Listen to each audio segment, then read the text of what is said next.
অধিকারী জিন্দাবাদ, কাঁথি লোকসভা লোকপ্রিয় সাংসদ সৌমেন্দু অধিকারী জিন্দাবাদ, খেজুরি বিধানসভা লোকপ্রিয় বিধায়ক শান্তনু প্রামাণিক জিন্দাবাদ। আমি আজকে ভারতীয় জনতা পার্টির সাথে কেন যোগ দিলাম, যে দীর্ঘদিন আমি রাজনীতি করে আমি বহুত অত্যাচারিত হচ্ছি এবং আমাকে ওই অত্যাচারী পার্টি আমাকে নিজে গুলি মেরেছে। সেই গুলি এখনও আমার পেটে আছে। ওই জন্যে আমাদের মমতা ব্যানার্জি যে মুসলিম লোককে নিয়ে খেলা করতেছে, উনি কোনো পুরনো লোককে কোনো সম্মান দিতে জানে না, শুধু গুন্ডাগাড়ি করে উনার দলকে বাঁচিয়ে রাখার চেষ্টা করতেছে। এবং যে অভিষেক ব্যানার্জি উনি যে দলটা করতেছে, উনি পুরো দলটাই যে করতেছে, পুরো মুসলিম যে বেলটা নিয়ে উনি সমস্ত মুসলিম ছেলেকে নিয়ে গুন্ডাগাড়ি করে উনার দলটাকে জিতিয়ে আগে নিয়ে যাওয়ার চেষ্টা করতেছে।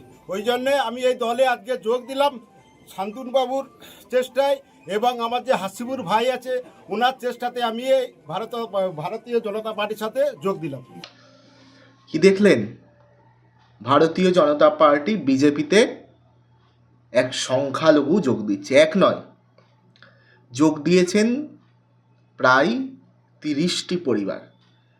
যাকে কথা বলতে দেখলেন, খুব সম্ভবত তিনি খেজুরি বিধানসভার 1 নম্বর ব্লকের কলাগেছিয়া গ্রাম পঞ্চায়েত, সেখানকার তৃণমূলের নেতা, নাম শেখ মশিউর রহমান। এই তৃণমূলের নেতা এবং এনার সাথে প্রায়, যেমনটা শোনা গেছিল, 30 থেকে 35টি পরিবার, তারা কিন্তু সকলেই সংখ্যালঘু পরিবার, মুসলিম সম্প্রদায়ের মানুষ, তারা বিজেপিতে যোগ দিয়েছে। কিন্তু আজব বিষয় এটাই যে 24 ঘন্টা কাটতে না কাটতেই এই সমস্ত প্রত্যেকটা মানুষ এনারা আবারও বিজেপি ছেড়ে তৃণমূল কংগ্রেসে ফিরে গেছেন। এবং তৃণমূল কংগ্রেসে ফিরে যাওয়ার পর অভিযোগও তুলেছেন বিজেপির বিরুদ্ধে যে তাদেরকে জোর করে এনআরসি এসআইআরের ভয় দেখিয়ে বাংলাদেশে পাঠিয়ে দেওয়ার হুমকি দিয়ে বিজেপি তাদেরকে তৃণমূল কংগ্রেস ছাড়িয়ে তাদের ভারতীয় জনতা পার্টিতে যোগদান করিয়েছে, কার্যত ভয় দেখিয়ে, হুমকি দিয়ে। এমনটাই কিন্তু বলেছেন এই ব্যক্তি, যিনি বিজেপিতে যোগদানের পরই যে বক্তব্য দিলেন এবং 24 ঘন্টা কাটতে না কাটতে আবারও তৃণমূলে ফিরে সেখানেও বক্তব্য দিয়েছেন এবং সেখানেই এই সমস্ত কথা বলেছেন। সেই কথাটা শুনুন, তৃণমূলে ফিরে গিয়ে এই ব্যক্তি কি বলছেন। আপনি দল ছেড়েছিলেন কয়েকদিন আগে, কেন? দল ছেড়েছিলাম এই কারণে, আমাকে কিছু বিজেপির যে কর্মীরা ওরা আমাকে ভয় দেখিয়েছিল যে তোমাকে বাংলাদেশ করে দেওয়া হবে, এসআইআরের ভয় দেখিয়েছিল, আর দেখে নিয়ে আমাকে জোর করে ওদের দলে আমাকে যোগ করা হবে। তো আজকে আবার হঠাৎ এখানে ফিরে এলেন কেন? আমার ঘরের ছেলে ঘরে ফিরে এসেছি। আপনি কি সেই ভুলটা বুঝতে পেরেছেন? হ্যাঁ, ওই ভুলটা বুঝতে পেরে আমি আমার ঘরের ছেলে ঘরে ফিরে এসেছি। আপনি একা জয়েন করলেন না, আপনার সঙ্গে কে কে? আমার সঙ্গে 40টা পরিবার যোগ করলো। আমার নাম শেখ মুসু, বাড়ি ঘোলাবার। 24 ঘন্টা কাটতে না কাটতেই আবার ঘর বাপসি ফিরে এলেন নিজের দলে।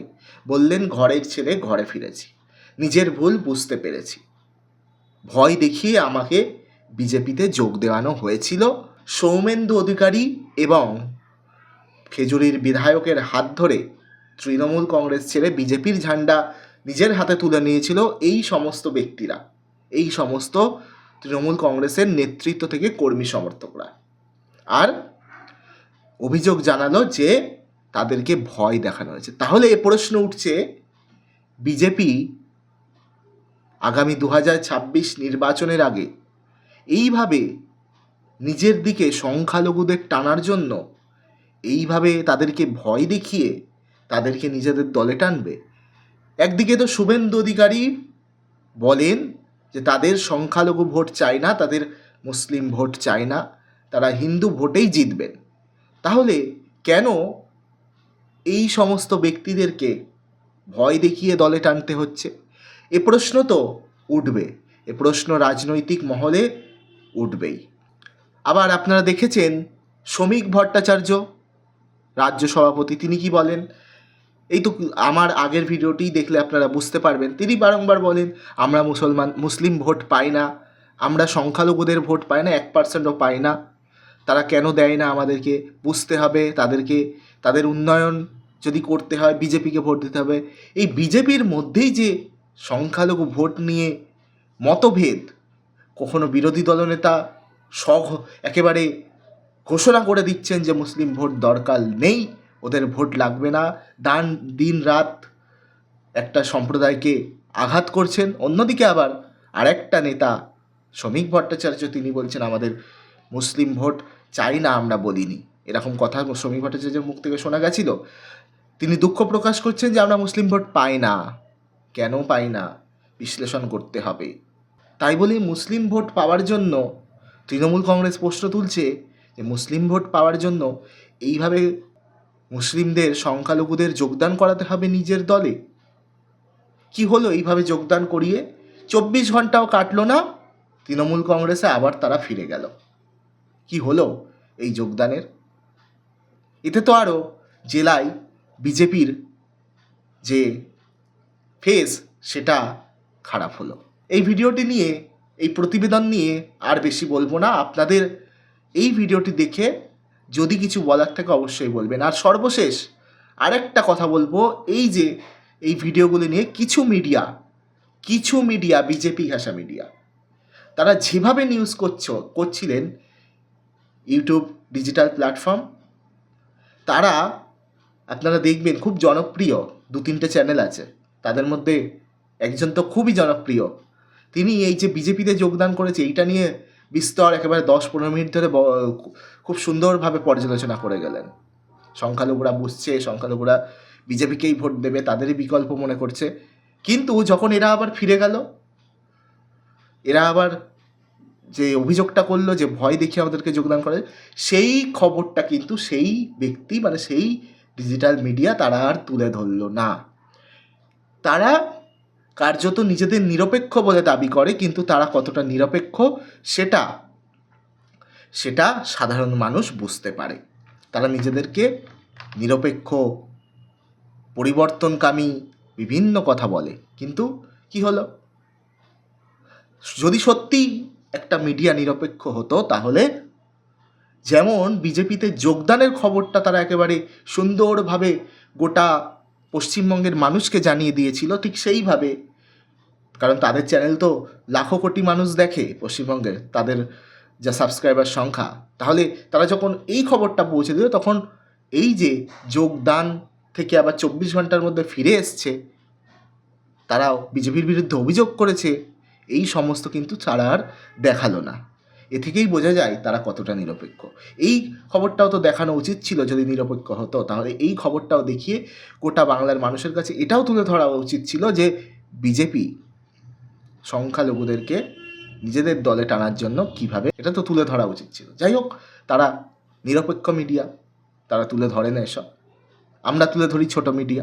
এই খবরটি আমরা, এই যে বিজেপিতে যোগদান, এটা আমরা তুলে ধরতে যাব, ঠিক সেই সময় আমরা জানতে পারি যে আবার এরাই চলে গেছে, মানে বিজেপি ছেড়ে আবারও 24 ঘন্টা হয়নি তৃণমূলে চলে গেছে। তো যাই হোক, সেই কারণে আমরা আর ওই বিজেপিতে যোগদানের খবরটা করতে পারলাম না। তাহলে আমরা দুটোকে মিক্স করেই করে দিলাম, যোগদান হলো আবার চলে গেল।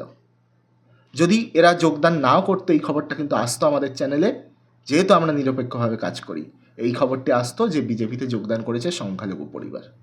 যেহেতু আমাদের খবর করার আগেই এরা আবার বিজেপি থেকে বেরিয়ে চলে গেছে এবং অভিযোগ জানিয়েছে, সেই কারণে আমাদের খবরের পরিবেশনটা এই রকম হলো। কি মনে হয় আপনাদের আজকের ভিডিও দেখে? যদি কিছু মনে হয় অবশ্যই কমেন্ট করবেন কমেন্ট বক্সে, এবং নজর রাখবেন N24 টিভিতে।